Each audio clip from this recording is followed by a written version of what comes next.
Most retirees think they've planned everything until a hidden tax quietly starts taking thousands of dollars out of their income every single year, and they don't even realize it until it's already too late. Margaret and her husband Dennis retired in 2023. Like many careful planners, they didn't rush their decision about where to live. In fact, they spent 2 full years researching their options. They compared cost of living across multiple states. They evaluated weather patterns and seasonal changes. They thought about how close they wanted to be to their grandchildren. They looked at access to quality health care and long-term care facilities. Every major factor was considered. After all that time and effort, they made what felt like a smart, well-informed decision. They moved to Minnesota. They knew Minnesota had a state income tax, and they had already accounted for that in their budget. But there was one detail they didn't know, one detail no one mentioned during the process, that would end up costing them thousands of dollars over time. Minnesota taxes Social Security benefits for retirees above certain income levels. Their combined Social Security income was $48,000 per year. On top of that, they had IRA withdrawals and a small pension from Dennis's previous job. That pushed their adjusted gross income above the state's exemption threshold. As a result, every year since they moved, a portion of their Social Security check has gone to the Minnesota state government. No one mentioned this during their home closing. Their financial advisor at the time didn't bring it up.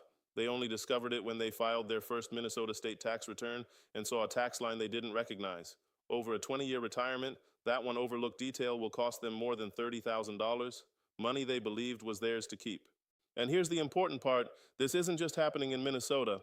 Right now, 8 states still tax Social Security benefits. And every year, thousands of retirees move into those states without realizing it until after they've already made the move, purchased a home, and established residency. This video is for educational purposes only and is not tax or financial advice. Always consult a qualified professional before making decisions based on your specific situation. In this video, you're going to learn exactly which states still tax Social Security in 2026, the income thresholds that trigger those taxes, and why this matters even if you already live in one of those states. We're also going to break down how federal taxation works, because most retirees don't fully understand how federal and state taxes stack together. And finally, I'll show you specific strategies you can use to reduce or even eliminate these taxes. Before we talk about the states, we need to start with the federal system, because that's the foundation everything else is built on. At the federal level, up to 85% of your Social Security benefits can be taxed. Not all of it, but a significant portion. The exact percentage depends on something called combined income, sometimes referred to as provisional income. Here's how it's calculated. Start with your adjusted gross income from your tax return. Add any tax-exempt interest income, such as interest from municipal bonds. Then add 50% of your Social Security benefits. That total is your combined income. If your combined income is below $25,000 as a single filer or $32,000 as a married couple filing jointly, none of your Social Security is taxed at the federal level. If it falls between $25,000 and $34,000 for singles, or $32,000 and $44,000 for couples, up to 50% of your benefits may be taxable. And if it exceeds $34,000 for singles or $44,000 for couples, up to 85% of your Social Security can be taxed. Here's the part that surprises most people. These thresholds have not changed since 1983 and 1993. They were never adjusted for inflation. That means every year, more retirees get pulled into paying taxes, not because their lifestyle changed, but because prices and incomes have risen over time. In 2026, the average Social Security benefit is around $24,150 per year. Add even a modest IRA withdrawal, a small pension, or part-time income, and many retirees exceed those thresholds without realizing it. This system quietly increases tax revenue over time without ever raising tax rates. Now let's add the state layer. Many states that tax Social Security use the federal calculation as their starting point. They take the portion of your benefits already included in your federal income and apply their own tax rates. That means the same income can be taxed twice, once at the federal level and again at the state level. Let's go through the 8 states that still tax Social Security in 2026. Connecticut allows full exemptions for retirees below certain income levels, $75,000 for single filers, and $100,000 for married couples. Above that, up to 25% of benefits can be taxed at rates between 2% and 6.99%. Minnesota has one of the least favorable systems.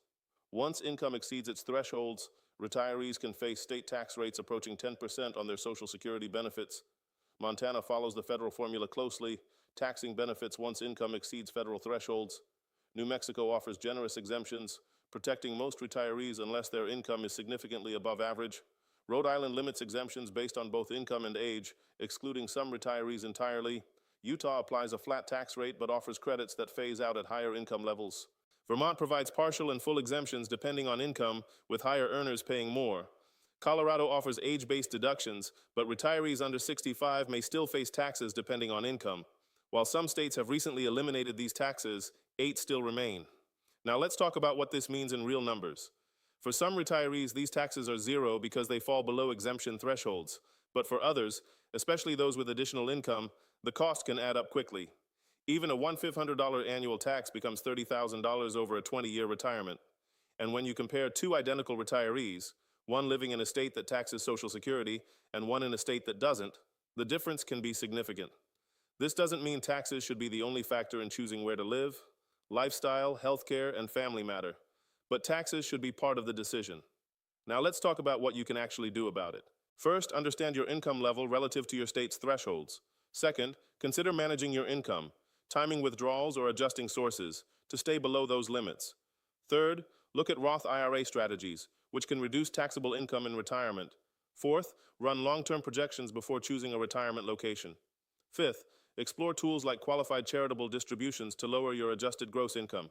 Also be aware that certain income sources, like municipal bond interest or pensions, can push you into taxable territory even if they seem harmless at first glance.